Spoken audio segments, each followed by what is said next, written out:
Saudos irmãos, a paz do Senhor. Agradeço a Deus por mais um dia estar aqui na presença de Deus para poder dar mais uma aula, continuando a nossa sequência de aula do livro dos Efésios.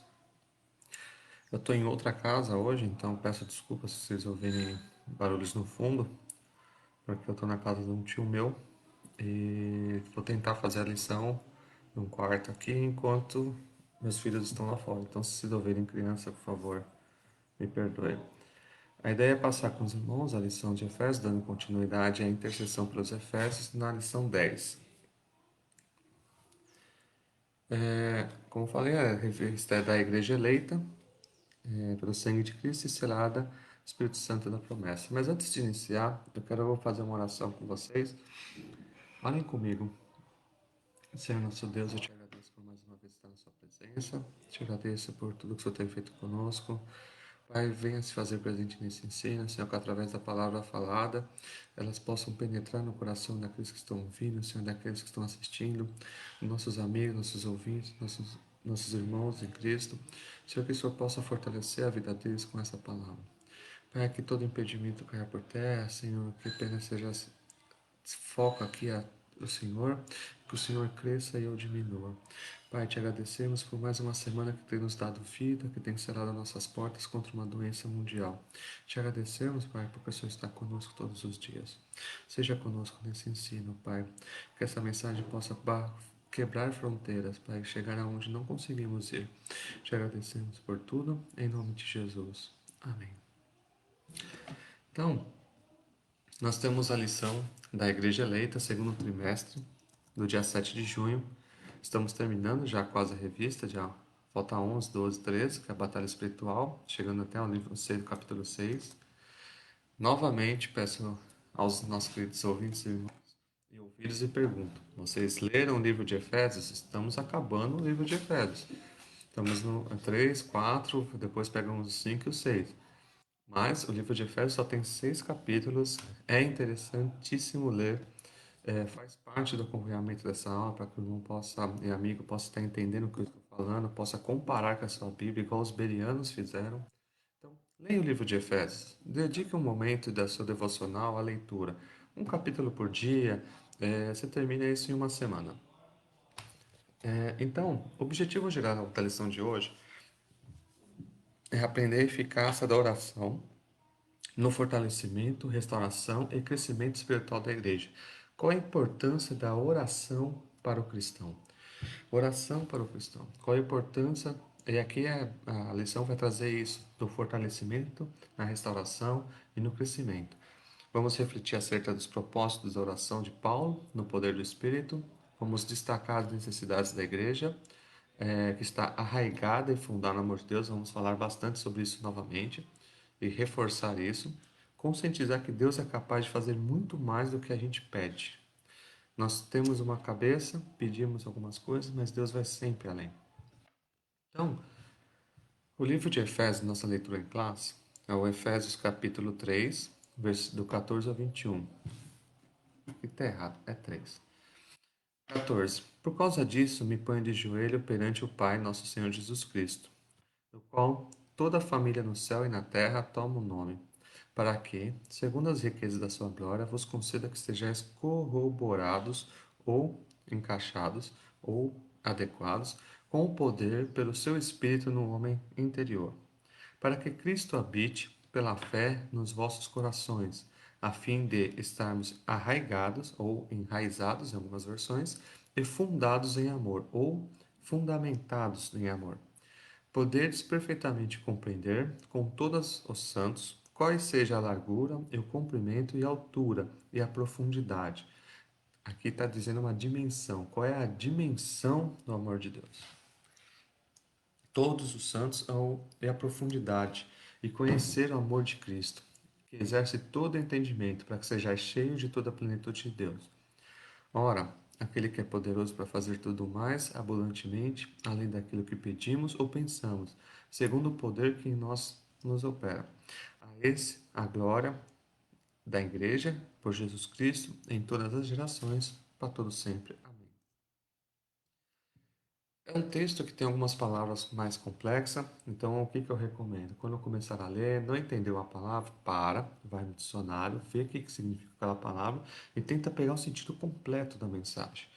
E quando fala aqui, por exemplo, altura, comprimento e largura e profundidade, isso é dimensão. Então, Paulo está tentando demonstrar uma dimensão. Quando você vai num terreno, você vê a altura do terreno, você vê a largura do terreno, você vê o comprimento do terreno. Se ele tiver água, a profundidade desse terreno. Então, é a dimensão de um espaço.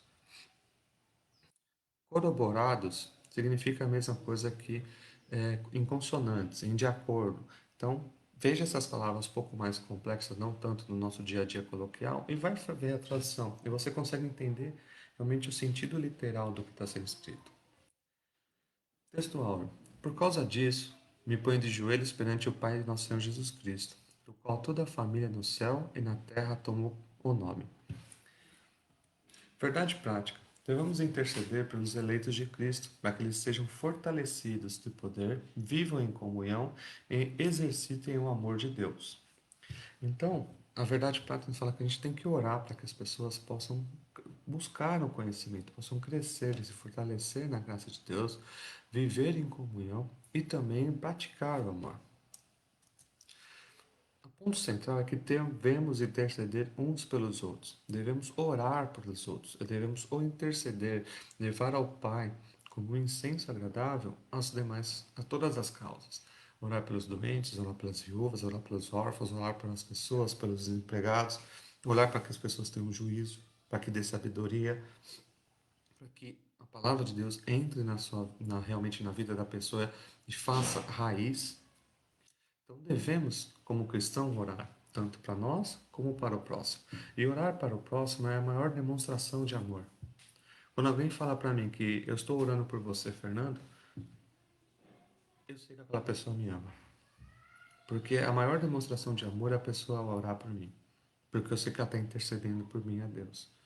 Então, os tópicos dessa lição é corroborados ou em consonância com o poder de Deus, as riquezas da sua glória, fortalecidos com poder, habitado por Cristo, Cristo é a pedra principal, arraigados e fundamentados em amor, amor à virtude cristã, arraigados e fundamentados em amor, a intensidade do amor de Cristo, a bênção de Deus que excede o pensamento humano, as dimensões das bênçãos divinas, o convite da adoração, a glória de vida de Deus.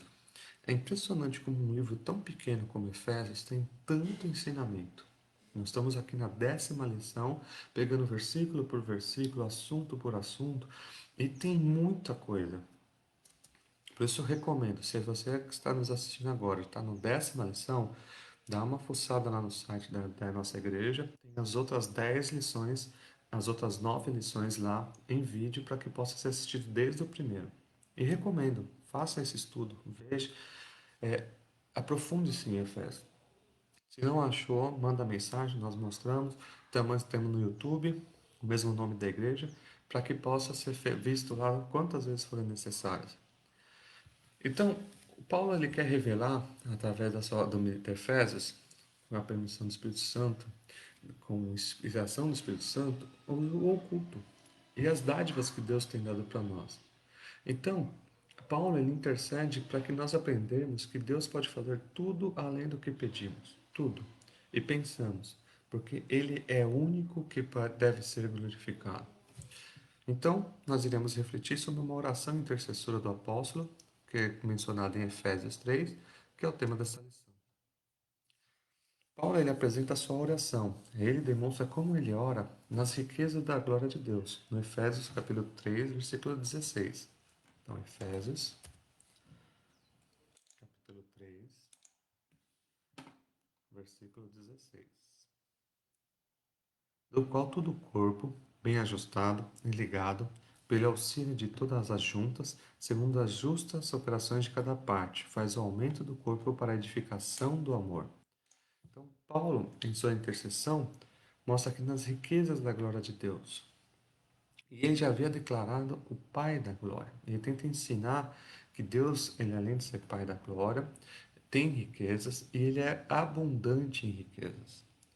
o que é possuidor de todas as glórias e riquezas ilimitadas. Então, para que você possa interceder, você tem que entender que Deus é todo-poderoso e somente Ele pode te conceder algumas coisas. E Ele também, como Pai, e é uma das lições, Ele também pode falar não, porque talvez aquilo não seja adequado para você no momento, mas sim para outro momento. Ou você precise ter uma maturidade para que possa ter coisa. Eu não posso dar um carro para minha filha de 5 anos dirigir, mas quando ela fizer 18, eu posso me esforçando a juntar e dar para ela um carro, como pai.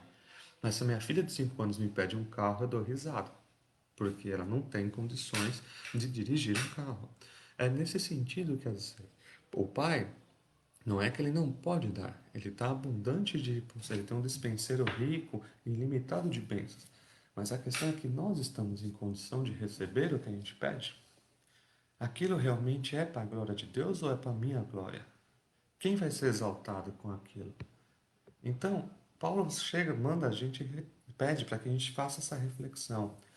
O Deus é rico em sua glória, dono do ouro, da prata, dono da cura, dono de tudo.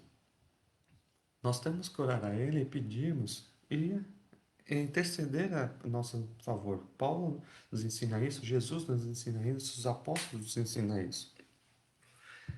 Mas nem tudo a gente está preparado para receber. Então, Paulo fala que a nossa parte a gente tem que fazer. Paulo pede que a igreja seja fortalecida no poder, para que Cristo seja habitada no meio dela. E, primeiro, compreenda que o amor divino tem um pleno desenvolvimento espiritual. Deus, ele te ajuda a desenvolver.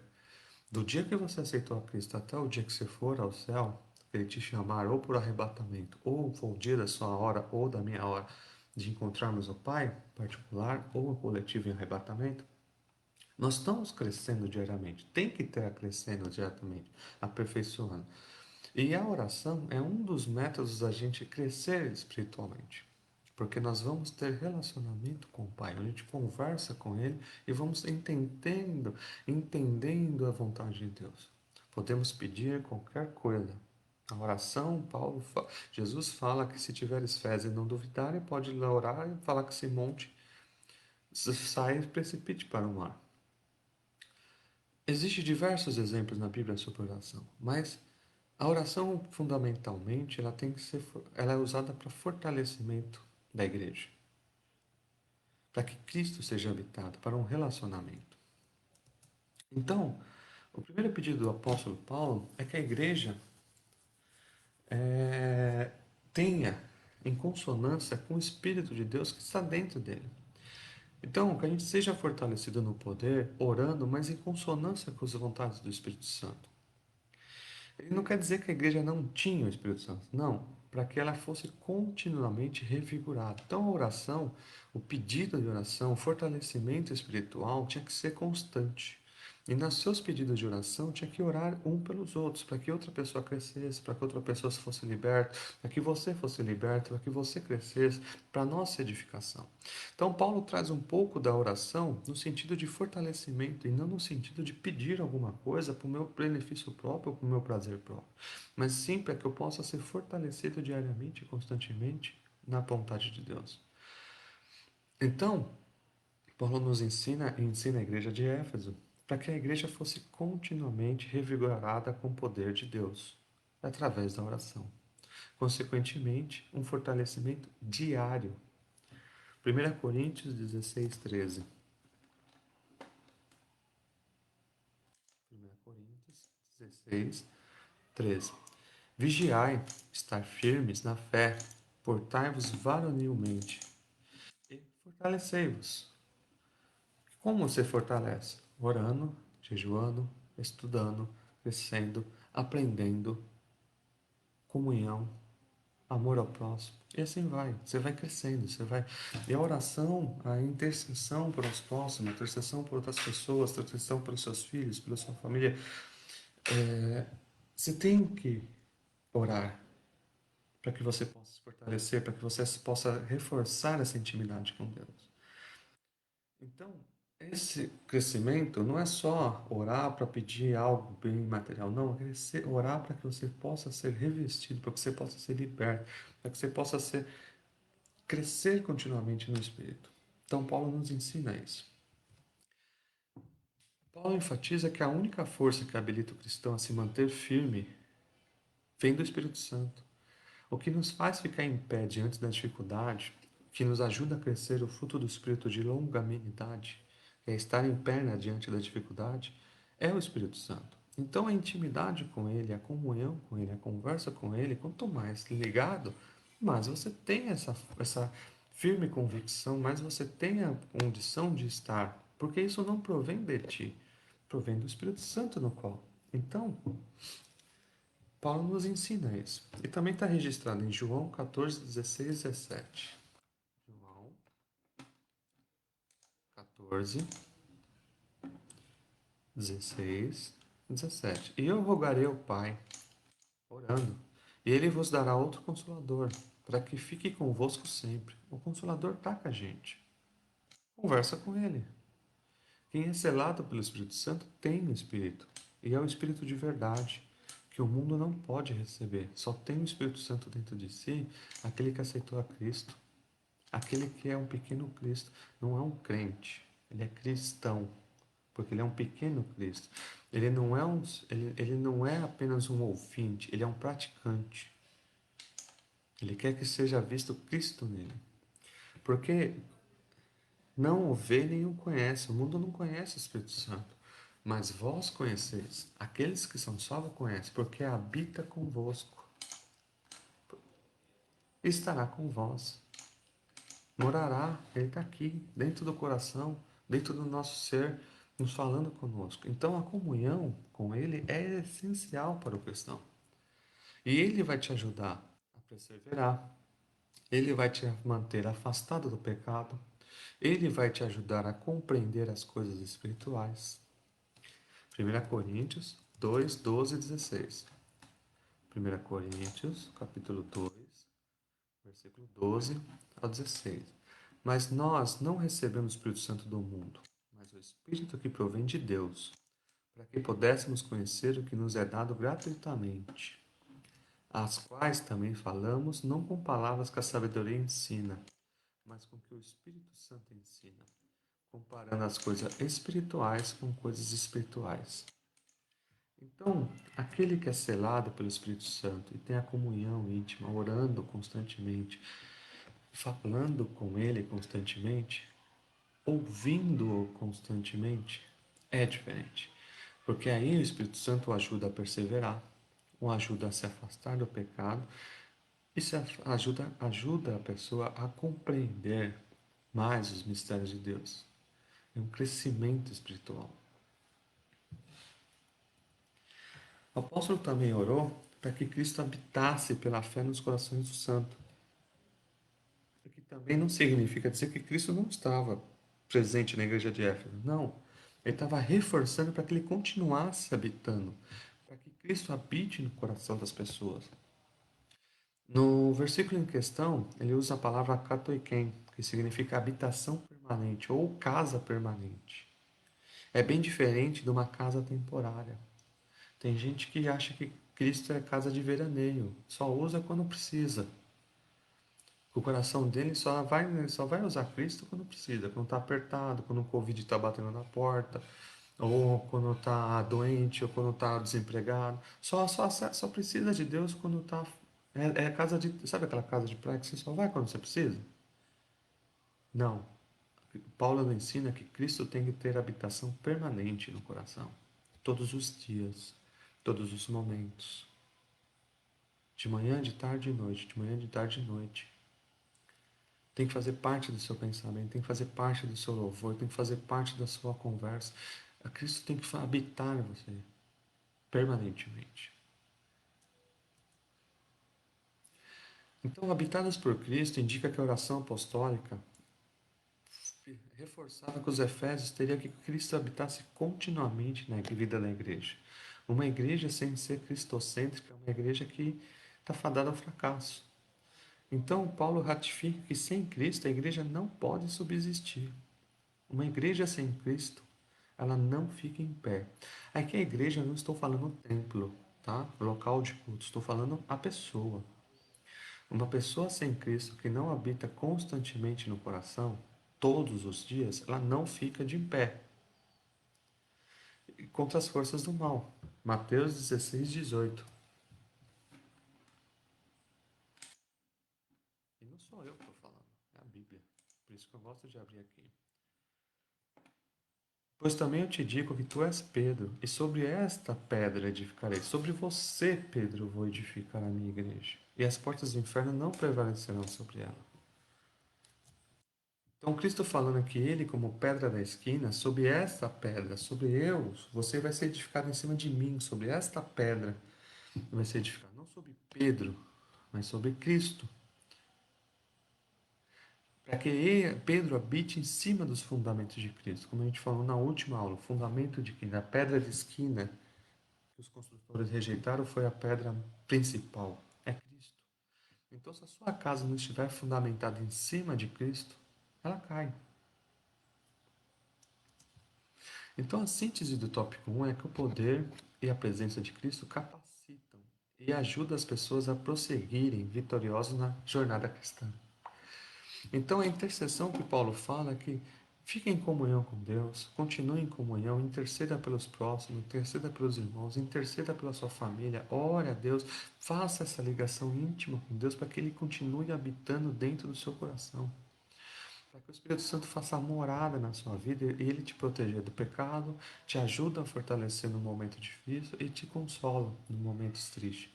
Porque Ele estará lá com você. Você não está mais sozinho. Você não precisa mais de anestésicos morais para que você possa se não sentir tão sozinho. Você não está sozinho. Você tem o Espírito Santo habitando dentro de você e Ele conversa com você. A questão é, você está ouvindo Ele falar? Porque Ele está falando. Eu tenho certeza que Ele está falando.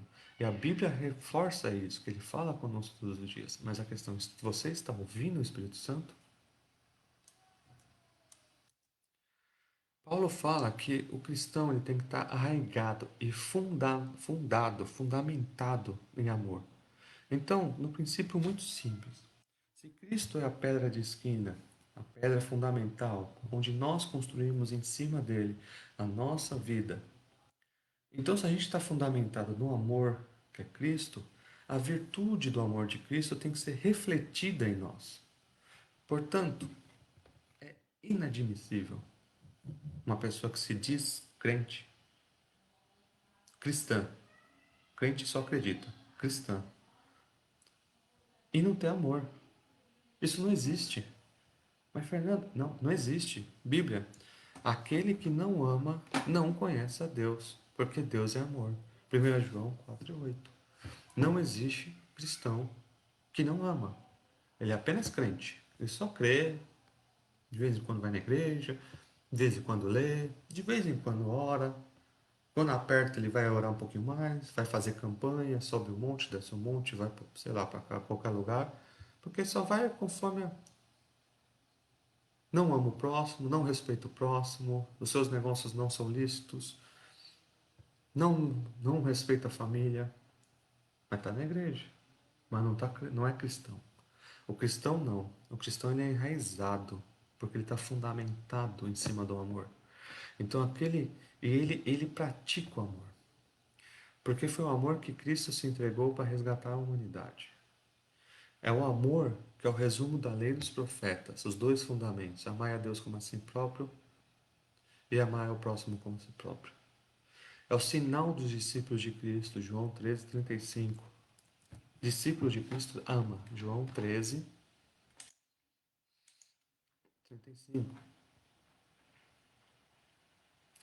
E nisto todos conhecerão que sois os meus discípulos, se vos amardes uns aos outros. Se as pessoas olharem para você, olharem para mim, e não ver Cristo, é sinal que eu não sou discípulo de Cristo e eu não estou praticando o amor de Cristo. Porque eles têm que olhar para nós como discípulos de Cristo. Ele tem que olhar para você, olhar para nós e falar assim: aquele é um discípulo de Cristo, porque eu vejo que ele é diferente. Eu vejo que ele ama o próximo. Eu vejo Cristo nele, porque através do amor dele eu vejo o amor de Cristo. É isso que esse versículo está falando. Que as pessoas vão conhecer os verdadeiros discípulos de Cristo, cristãos, pequenos Cristo. Cristão significa pequeno Cristo. Se vos amardes uns aos outros. É a prova da filiação com Deus. 1 João 4,7. Todos são filhos de Deus? Todos são criaturas de Deus. Filhos são aqueles que a praticam. João 4,7. Amado, amemos uns aos outros, porque o amor é de Deus. E qualquer que ama é nascido de Deus e conhece a Deus. Só é nascido de Deus aquele que pratica o amor. E o amor na sua maneira ampla de ser. O amor é paciente. O amor perdoa. O amor não arranja confusão por besteira. O amor não briga por cargo. O amor se preocupa com a dor do próximo. O amor chora na tristeza do próximo. O amor apoia a vitória do próximo. O amor é diferente. E deve ser expressada por atitudes concretas. 1 João 3,17. 1 João 3,17. Quem, pois, tiver bens no mundo e vendo seu irmão necessitado, lhe cerrar as entranhas, ou, o que é cerrar? Fazer cara feia e, e continuar, como estará ele, o amor de Deus? Se você está vendo, Deus está mostrando para você uma pessoa necessitada, e você tem condições de ajudá-la, e você ignora, como está o amor de Deus em você? É isso que Jesus faria? Eu estava conversando com meu tio é católico, estou na casa dele aqui, no Itanhaém, e ele me contando que ele contratou um crente. Veio me contar essa história, para fazer a casa. E o cara só enganou ele. Entende? É uma história longa, mas resumidamente só enganou. E ele ajudou a pessoa, deixou morar no terreno para enquanto construía, e a pessoa queria tomar o terreno com uso capião, e fez de tudo. E ele falou assim, mas e é crente? Eu falei assim, realmente, é crente, mas não cristão. Porque o cristão, ele ama o próximo. O cristão, ele não engana o próximo, porque ele ama o próximo. Ele não quer que seja enganado e também não vai enganar o próximo, porque ele não vai fazer coisas ruins ao próximo. Ele não vai fazer serviço ruim para o próximo. Ele não vai ser um mau é, empregado para o seu patrão. Ele não vai ser uma pessoa que rouba na negociação, porque ele não quer prejudicar o próximo, porque ele ama o próximo. E muitas pessoas usam um título, é porque eu sou pastor, porque eu sou presbítero, porque eu sou evangelista, porque eu sou apóstolo, porque eu sou crente, porque pode confiar em mim. Não, isso está errado. O verdadeiro cristão não precisa falar pode confiar em mim. Você sabe que pode confiar nele, porque ele é diferente. Todo mundo sabe que ele é diferente. Você sabe que se você contar uma coisa para aquela pessoa vai guardar em segredo e não vai espalhar. Você confia, você vê Cristo nela. Essa é a maior diferença. É uma diferença monstruosa entre pessoas que apenas levam a Bíblia embaixo do sovaco e pessoas que realmente são cristãs. O amor. Ele tem atitude concreta, você vê isso, você sente isso, você confia. É diferente. Crente tem um monte, cristão, poucos. Porque a porta é estreita e nem todos vão subir, somente aqueles que são enraizados no fundamento de Cristo. O amor é o maior de todas as virtudes, o cristão entende isso. E é o princípio que norteia os frutos do Espírito, em Gálatas 5:22. Ele é o amor, está lá, frutos do Espírito. 1 Coríntios 3, 13 e 13.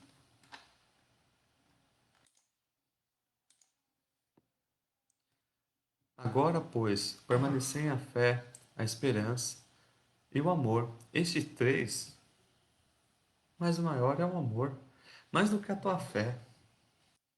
é inabalável, pode até abrir o mar. Mais do que a esperança, é o amor. Um cristão que não tem amor não é cristão. Não existe cristão sem amor. Não existe cristão sem amor. Existe crente. Cristão não. E essa é a diferença. Uma diferença grosseira e enorme de diferença. É um universo de diferença entre os dois. Pessoas que só seguem Cristo, como muita gente pela multidão só seguiu. Tava lá, tava ouvindo, tava só ouvindo. Mas que permaneceu fiel quando foi perseguido e morreu amor de Cristo, morreu pregando o evangelho, poucos. Então Paulo puxa esse ensinamento nossa para toda a igreja de Efésio e para nós hoje em dia. Aquele que não ama não conhece Deus, porque Deus é amor. Aquele que maltrata a sua esposa, bate na sua esposa. Hoje, agora na quarentena aumentou o índice de violência doméstica.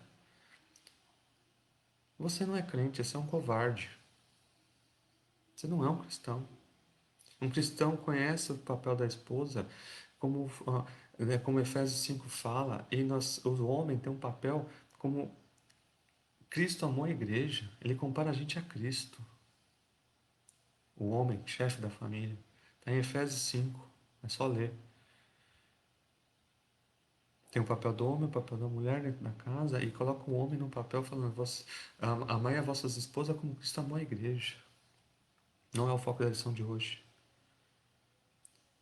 Mas o cristão, ele ama a sua esposa. Um cristão não é racista. Essa palavra nem existe para um cristão.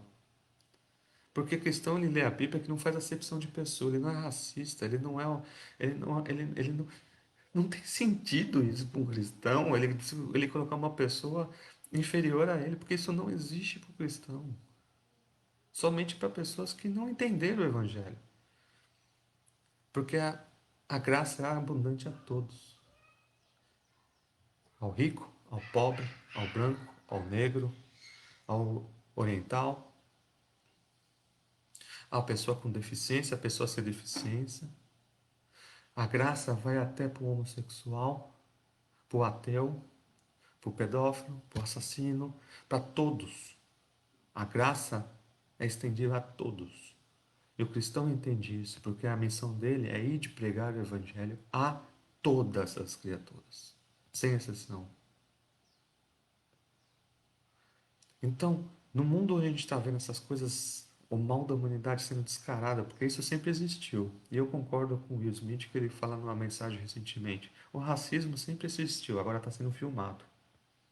Do mesmo jeito que muito preconceito sempre existiu, agora está sendo filmado. E tem que ser falado isso, porque o cristão não compactua com isso. Ele ama o próximo como a si mesmo. Não é por causa da cor da pele, não é por causa da condição social, não é por causa de onde ele nasceu, onde ele vai morrer, não importa.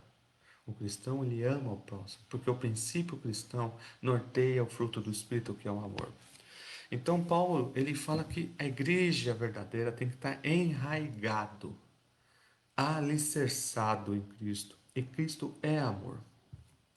Nesse exemplo que eu falei do pedreiro do meu tio, eu falei assim: tio, você sabe como você compara se a pessoa é cristã ou não? É simples. Se você tivesse contratado Jesus Cristo para ser o seu pedreiro, para fazer a sua casa, como que ele faria? Aí ele começou a contar para mim como um pedreiro chamado Jesus Cristo trabalharia. Seria um ótimo marceneiro e com certeza estaria ajudando ele da melhor forma possível, da maneira mais honesta possível e perfeitamente a sua atividade, porque ele era 100% homem, 100% Deus. Você quer entender como você se posiciona em algumas situações? Coloca Cristo no lugar. E se Cristo fosse o funcionário do meu patrão? E se Cristo fosse o policial? Eu sou policial. Fosse policial que nem eu. Ou se eu fosse do Cristo fosse um médico que nem eu. Ou se Cristo fosse um serviçal como eu. Uma pessoa que faz assim, uma pessoa que faz serviços domésticos, ou uma pessoa que faz um serviço mais de mão. E se Cristo fizesse o que eu fizesse? E se Cristo trabalhasse como eu trabalhava? Como seria ele no meu lugar? Faz essa comparação e veja se você está adequado com as atitudes de Cristo. Porque Cristo é muito claro. Só você entende como ele é. E ele se revela de como ele faria. Agora, se a sua atitude está diferente da dele, você é crente, não cristão. Então, Paulo reforça isso. Sejam enraizados, se torne um cristão. Seja, viva alicerçado no amor. Então ele roga para que o Espírito Santo faça habitação nos cristãos, faça habitação dentro das pessoas, para que eles compreendam a prática do amor, compreender a prática do amor. Então ele fala que seja arraigados ou enraizados em algumas traduções e fundados em amor. E compara os santos a uma planta bem enraizada, igual uma árvore. E uma casa bem alicerçada. Indica que sem o amor cristão não tem sustentação alguma. Se você não tem amor, você não é cristão. Simples assim. Você é só uma pessoa que está seguindo. Porque a habitação está temporária. O princípio básico de um cristão é amor ao próximo. E ele faz isso sem colocar no Instagram, sem colocar no Facebook, sem falar que Deus fez tanta ciência. Não, ele só faz. Tem uma passagem que fala, me surgiu agora, que quando Cristo chama o povo assim: eu tive fome e você me deste de comer. Eu tive sede e você me deste de beber. Passei necessidade e você me ajudou. Estive preso, você foi. As pessoas que ouviram isso, e você pode ir lá ler, e fala assim: mas quando foi que eu fiz isso? Quando foi que eu te vi com fome? E eles estavam surpresos com isso, porque eles apenas faziam. No sentido assim, era normal para eles, era natural. Era natural fazer o bem. E numa dessas, Cristo menciona isso. Vocês fizeram para mim, mas eu nem sabia que estava fazendo isso. Porque era natural, o amor estava enraizado. Sem amor, a vida cristã não tem sustentação. 1 Coríntios 13, 1. 1 Coríntios 13, capítulo 1. Ainda que eu falasse a língua dos homens, você pode falar em línguas o quanto você quiser. A dos anjos, e não tiver amor, você só é um sinal que está batendo e não tem sentido nenhum. Seria como um metal que soar e como um sino que tine. Você pode bater, rodopiar, girar, dar um duplo carpaccio, falar em língua, profetizar, pregar. Não adianta nada.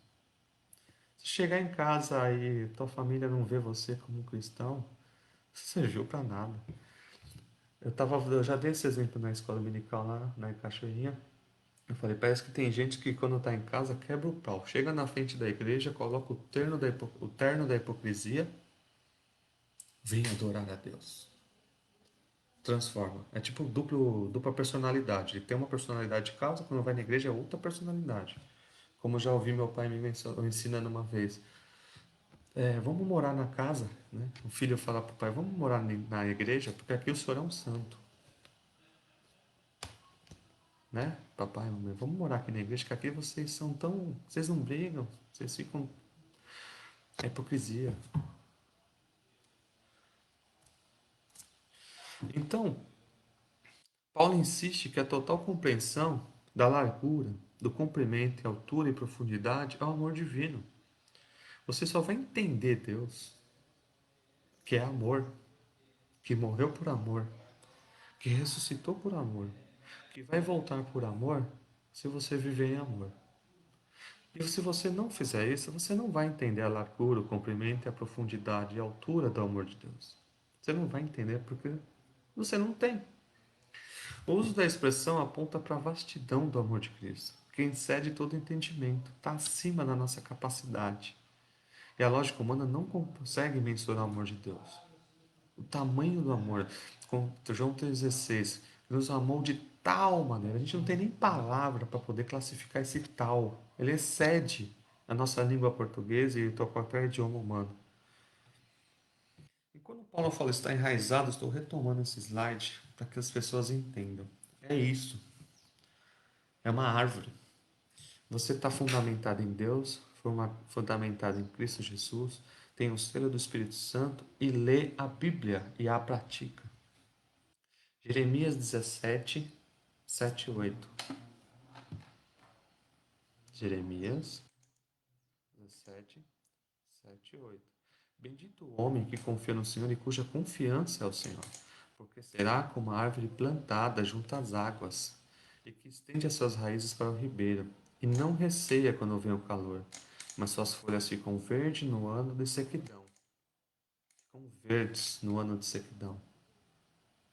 No ano de Covid, você está esperançoso, você está em pé.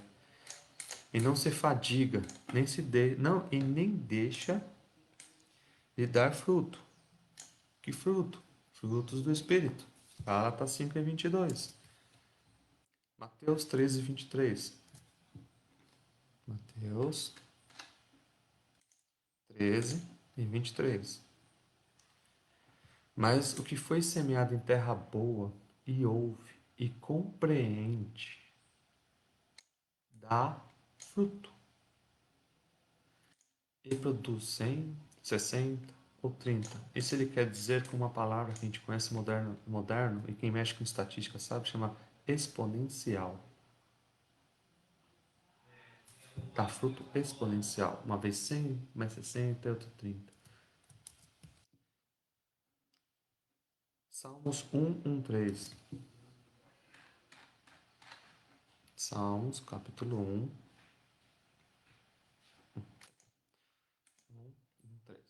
Bem-aventurado o homem que não anda segundo o conselho dos simples, nem senta no caminho dos pecadores, nem se detém, ele não fica no caminho dos pecadores, nem se assenta na roda dos escarnecedores. Pessoas que só escarnecem, só querem arranjar confusão, que tiram sarro de tudo. Agora está tendo até um humor gospel. Eu adoro essas pessoas. Antes tem seu prazer na lei do Senhor, e na sua lei medita de dia e de noite, porque ela será como uma árvore plantada junto aos ribeiros. Ó, novamente a profecia, a qual dá o seu fruto ao seu tempo. Vocês percebem que é o mesmo texto? As suas folhas não cairão, e tudo o que fizer prosperará. Automática a prosperidade. Tem gente que faz campanha, campanha, campanha, campanha, e ora, e jejua, e não acontece nada. Mas está fundamentado em Cristo? Está enraizado em Cristo? Se tivesse, não estaria fazendo campanha. Porque entenderia que tudo está no controle de Deus. Portanto, tudo está no controle de Deus. Entenderia que tem que primeiro crescer para poder conhecer os mistérios de Deus. E conforme você vai crescendo espiritualmente, Deus vai se revelando mais e mais. Colossenses 2:6-7. Colossenses 2:6-7. Você quer fazer uma campanha? Lê a Bíblia. A melhor campanha que existe. Leia, compreenda e pratique. Faça a campanha. Campanha permanente até o céu. Colossenses 2:6-7. Como, pois, recebeste Jesus Cristo, assim também andai nele, arraigados ou enraizados, sobre-edificados ou edificados nele, sobre-edificados, sobre acima. Né? Tem a palavra aqui sobre, acima, edificados. Então, edificado acima, é como se fosse o segundo andar de uma casa, tá? Sobre-edificado. Acima. Então, a pedra é Cristo, sobre ele, ou nele, confirmados na fé, assim que fosseis ensinado, pela abundante ação de graça. O verdadeiro cristão, ele não usa o título dele para falar que ele é honesto. Esse é o ensinamento de hoje. Ele não precisa falar que é, ele só é. Ele não precisa aparecer, ele só faz. Quem fala muito é tudo menos aquilo que fala. O cristão ele só faz, ele segue, ele lê, ele crê e segue. Porque faz parte de uma natureza natural, ele está enraizado. A árvore só cresce, ela não precisa ficar falando que eu estou crescendo. Olha como minhas raízes são grandes e profundas. Não, ela só cresce, fica bonita e dá fruto. Simples assim. A árvore só cresce. E os frutos que são? Já falamos sobre isso. Temperança, benignidade, paz, mansidão, bondade, fé, gozo e amor. E também edificados. Já falamos sobre isso. Quando você é edificado em Cristo, sua casa está em cima da rocha, como Cristo já falou em Mateus 7, 24 e 27. O prudente que ouve as palavras de Deus e as pratica. Mateus 7, 24. Falei isso na aula passada. Voltou nessa lição de novo. Mateus 7, 24. Todo aquele que escuta as minhas palavras e as pratica, não é só ouvir, não é só seguir. Assemelhá-lo-ei, ou vai compará-lo a um homem prudente, que edificou a sua casa sobre a rocha. E desceu chuva e correram os rios. Olha que interessante, a chuva chegou para todos, mas somente uma casa ficou em pé, que estava edificada, e a pratica. Quem ouve a palavra e não pratica, construiu a casa sobre a areia, e a casa cai, literalmente. A casa inteira cai, a família cai, tudo é destruído, porque não pratica. Não adianta só torcer, só ler, tipo, parece torcedor, só não joga futebol, ele só fica torcendo, mas não sabe que é lá e jogar o futebol. O cristão não, ele faz o jogo, ele joga, uma analogia. Ele não fica torcendo só lá de fora, entendendo todos os melhores comentaristas, os melhores jogadores. Não, ele está lá dentro jogando. O verdadeiro cristão, ele pratica. Uma analogia que me veio agora. Em vez de você ficar torcendo, vai jogar. Então Paulo fala que em fundamentados, enraizados em amor, ele fala que conscientemente, a consciência que somente o Cristo, o cristão ele tem a consciência que somente o Espírito Santo pode entender e experimentar as grandezas do amor. Então, quanto mais enraizados nele, mais ele te revela o amor, mais o amor flui em você. E pede para que os cristãos conheçam a intensidade do amor de Cristo, em Efésios capítulo 3. E com isso você começa a entender que Cristo nos amou primeiro. E ele nos chama que devemos amar uns aos outros. Uma vez que você entende que Cristo te amou, que isso está enraizado em você, que você está fundamentado, é natural o amor ao próximo. Então, Paulo fala que o esforço humano não pode atingir essa meta. Se você não tiver Cristo, por si só, você não consegue ser nessa abundância de amor. Não consegue. O verdadeiro e genuíno amor. O amor sem interesse. O amor sem retorno. Sem vantagem. Somente na lei de Gerson, que o brasileiro aplica, que é a maldita lei de Gerson, levar vantagem sobre tudo. O brasileiro, o cristão não tem isso, não. Ele ama o próximo. Ele quer que o próximo ganhe juntamente com ele. Que tenha um bom negócio, que tenha um bom serviço, que seja executado da melhor forma. O apóstolo reforça que não podemos atingir isso sem Cristo. É por isso que todos sejam cheios da plenitude de Deus. A síntese desse tópico, Paulo enfatiza a necessidade de total compreensão. Irmãos, eu tento ser bem explícito nas palavras para que seja realmente entendido isso, do amor de Deus, para que você tenha um crescimento espiritual sadio, não fundamentado em crenças e heresias que muitos colocam hoje na TV, no rádio, nos púlpitos. O verdadeiro cristão, ele é enraizado em Cristo, cristocêntrico, a mensagem pura cristocêntrica. E com isso ele tem um crescimento espiritual porque ele está enraizado. E quando você entende isso, as bênçãos de Deus excedem o entendimento do pensamento humano. Mais do que você consegue imaginar, mais do que você consegue usar. Ele fala, Paulo coloca no texto, no capítulo 3, que é muito mais abundante do que tudo aquilo que a gente pede ou pensa. A gente está pensando uma coisa, orando por uma coisa, Deus excede isso. Porque a mente humana é incapaz de entender a dimensão das bênçãos. Mas para isso, para você entender a abundante graça, existe um fundamento que foi falado anteriormente. Atos capítulo 4, versículo 33.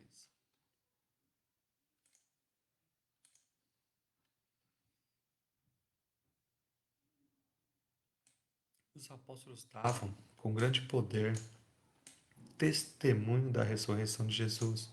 Em todos eles havia abundante graça. O que é uma abundante graça? É uma coisa sem medida. É um poder sem mensurar. Por quê? A abundante graça está baseada na comunhão. Jejum, louvor, oração, gratidão, salvação, poder, amor, libertação, clamor a Deus e fundamentado na palavra. Com isso, a pessoa tem uma abundante graça. O Senhor habilita acima do conhecimento uma abundante graça. E o que acontece com essa abundante graça? Ela sai para o testemunho. Você só consegue pregar o evangelho genuíno se você vive o evangelho genuíno. Você só consegue falar de amor se você vive o amor. Por isso, muitos assuntos são tirados dos púlpitos, em todas as igrejas, de modo geral. Porque as pessoas que estão pregando, elas não vivem aquilo que elas pregam. Isso é pesado? Sim, é pesado. E faz parte da lição de hoje. Porque se você não está em abundante graça, você não tem testemunho. Como que você vai falar de amor num púlpito se em casa você chega e desce o tapa na esposa? Como você vai falar do fruto do Espírito se toda a sua árvore está morta? Como que você vai falar isso? Como que você vai pregar? Os fariseus faziam isso. Distorciam a palavra de Deus, a fim de obter lucro. Porque a palavra genuína batia contra eles. A verdadeira palavra, ela te faz levar ao arrependimento. Quando você lê, entende, você fala, menos eu e mais Cristo. É eu para baixo e Cristo para cima. Porque você entendeu a palavra, porque você pratica a palavra. E você vê que você não é merecedor. Você está salvo pela graça. Nisso, entendendo isso, você começa a compreender que Deus prepara um caminho para todos os homens. Começa a ficar mais claro que Ele está no controle de tudo. Os pensamentos do Senhor são acima dos nossos pensamentos, que Ele controla tudo. E Ele é capaz de responder as nossas orações mais corajosas. Como em 1 Reis, onde Salomão, Deus chega a Salomão e pede: o que você quer? Salomão podia pedir qualquer coisa, mas como ele era puro, foi ensinado na palavra, ele falou assim: eu quero sabedoria, pai. É um povo grande, eu não tenho conhecimento. E Deus fala para ele em 1 Reis, é um capítulo grande, não vou estender agora, mas ele fala para ele: você podia ter pedido riqueza, você podia ter pedido a morte dos seus inimigos, você podia ter pedido paz, mas você pediu sabedoria. Por causa disso eu vou te dar paz e riqueza sem contar. Entanto que vocês conhecem Salomão. Até hoje é falado as riquezas de Salomão, o homem mais rico, mais sábio, mais inteligente que já existiu. Então, a grandeza do poder de Deus excede todo entendimento. E isso é dado àqueles que são de coração puro, àqueles que são cristãos que seguem genuinamente. Porque isso convida à adoração. E Paulo convida esse entendimento da palavra, entendimento que a palavra te faz chegar mais perto de Deus, dessa oração intercessora pelo próximo, do amor ao próximo, pela fundamentação em cima de Cristo. Tudo isso reflete na vida do cristão um amor genuíno e também uma adoração genuína. Verdadeiros adoradores adorarão o Espírito e verdade. A igreja, Jesus Cristo em todas as gerações, em todos os lugares. E Paulo ele fala sobre as boas novas reveladas, as muitíssimas riquezas de Cristo, que falamos nas últimas aulas, grandeza do poder de Deus, que excede o entendimento, a infinitude do poder de Deus, do amor. E tudo isso nos remete a adorá-lo. Todo esse entendimento, quando você começa a compreender, você louva a Deus. Salmo fala um versículo interessante. O Senhor, venha me adorar. E eu respondo, eu vou te adorar, Senhor. Quando eu entendo, eu vou te adorar. Salmos 27:8, tem até uma outra tradução aqui. Salmos 27:8. Quando tu me disseste, buscai o meu rosto, quem está falando? Deus fala, buscar o meu rosto. O meu coração disse a ti, o teu rosto, Senhor, eu buscarei. Porque ele está conectado. O Senhor fala, me busca. E meu coração, estou indo te buscar. Estou te buscando. Está conectado. A verdadeira adoração. Paulo finalmente ensina que Deus deve ser glorificado. Que deve fazer parte da igreja o propósito de adoração. Porque é uma consequência da enraizados e fundamentados no amor em Cristo. E a igreja nunca terá a glória por si mesma. Porque toda a glória é tributada exclusivamente a Deus, por intermédio da obra em Cristo. A tua placa não é maior do que Cristo. O teu pastor, o teu ministério, o teu sacerdote não é maior que Cristo. Nenhum nome é maior que Cristo. Não se pode falar outros nomes além de Cristo, porque Ele é maior do que todos. Ele é acima do que todos. Só Ele é a glória. Só Ele deve ser exaltado. Quando surgem outros nomes em vez de Cristo, mesmo que subliminarmente, assim, bem sutilmente, aparece, isso é idolatria. Você tá, idolatria o que é? Você colocar qualquer outra coisa acima de Cristo. Qualquer outra coisa. A mensagem tem que ser cristocêntrica. Não é só a sua igreja que recebe a salvação. Não é a sua igreja que dá a salvação. É Cristo que salva. Eu não sou a igreja X. Eu sou cristão. Sou centralizado em Cristo. Não é o apóstolo X, o reverendo X, o sacerdote Y que vai traz. Não, quem salva é Cristo. Foi Ele que morreu na cruz por mim e por você. Então a igreja tem que entender que a única glória não é a igreja que é a glória, é Cristo que é a glória. Salmo 115, 1.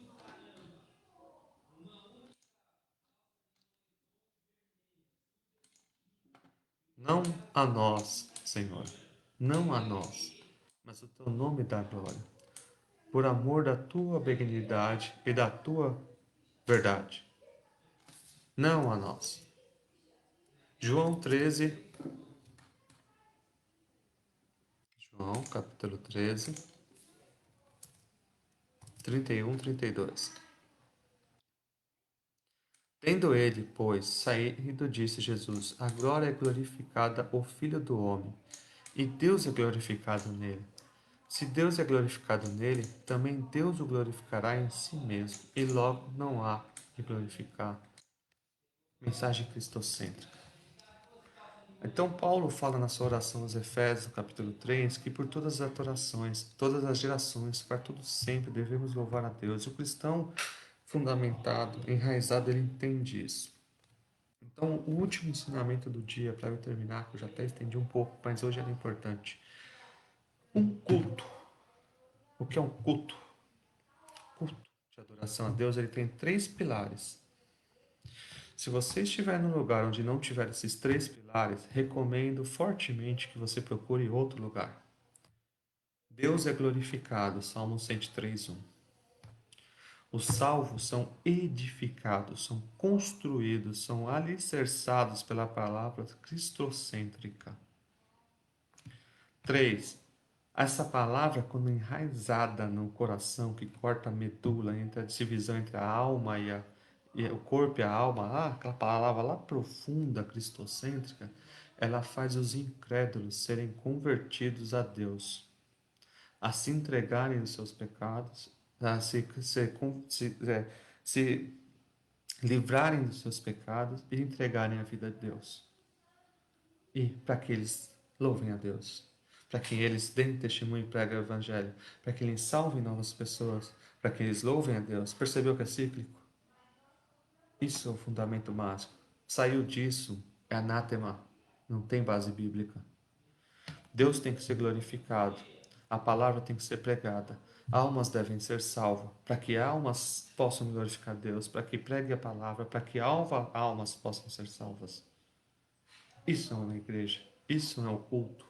Esse é um princípio básico que deve ser defendido a todo custo. Estão tentando colocar mais coisas aí no meio, mas está errado. Biblicamente é isso. Tem vários outros versículos que sustentam isso. Coloquei 3 de simples. Medite nessa palavra. Então, as bênçãos espirituais são limitadas e estão disponíveis. Aqueles ilimitados estão disponíveis ao cristão. E somente o nome de Deus deve ser glorificado. Então, a ousadia da intercessão de Paulo, ele anela o fortalecimento da igreja. Mas uma igreja para fortalecer, para que ela possa ser perseverante, para que ela seja cristocêntrica, ela depende de 4 princípios basilares, dos quais ele pediu em oração: o fortalecimento do poder, oração e comunhão, a plena presença de Cristo, cristocêntrica, o intenso exercício do amor, que é um reflexo da cristocentrismo, e o contínuo crescimento espiritual até encontrar a perfeição. E tudo isso reflete no louvor a Deus, para que a gente possa glorificá-lo todo o tempo. Agradeço, meus queridos irmãos, até o momento que vocês nos acompanharam, até aqui. Foi muita coisa falada, precisa ser revisto. Pausa, vê, abre a tua Bíblia, compara, medita, vê se eu estou falando a verdade. Faz igual os irmãos Beliano, pega a tua Bíblia e compara. Veja, entenda, pegou uma palavra difícil, vai lá no dicionário, veja o que é o dicionário e veja. Fortaleça-se, enraize-se em Cristo Jesus. Ore comigo. Senhor, eu te agradeço por mais uma vez estar na sua presença, por mais uma vez pregar a sua palavra, ensinar a sua palavra. Para que o Senhor cresça, Pai, para que possamos ficar enraizados na sua presença. Para que possamos estar fundamentados, Senhor, fortalecidos na oração, enraizados, edificados em Ti, Senhor, para que possamos refletir o amor ao nosso próximo. Porque, Pai, precisamos ser os seus embaixadores aqui nessa terra, para pregar a sua palavra conforme o ide. Te agradeço por mais uma vez, abençoa todos que estão aqui conosco, que estão nos ouvindo, aqueles que vão ouvir depois. Pai, que o Senhor possa enraizar essas palavras em terra boa. Te agradecemos por tudo, nos dê uma boa semana. Lacre, Senhor, nossas portas com o teu sangue contra esse mal do século. Nos guarda, Senhor, de todo perigo. Te agradecemos por tudo, em nome de Jesus. Amém. Próxima lição: atributos da unidade da fé, humildade, mansidão e longanimidade. Olha os frutos do Espírito de novo. Agradeço por os irmãos estar conosco. Nos vemos no próximo domingo, se Deus permitir. Amém. Tenha uma boa semana.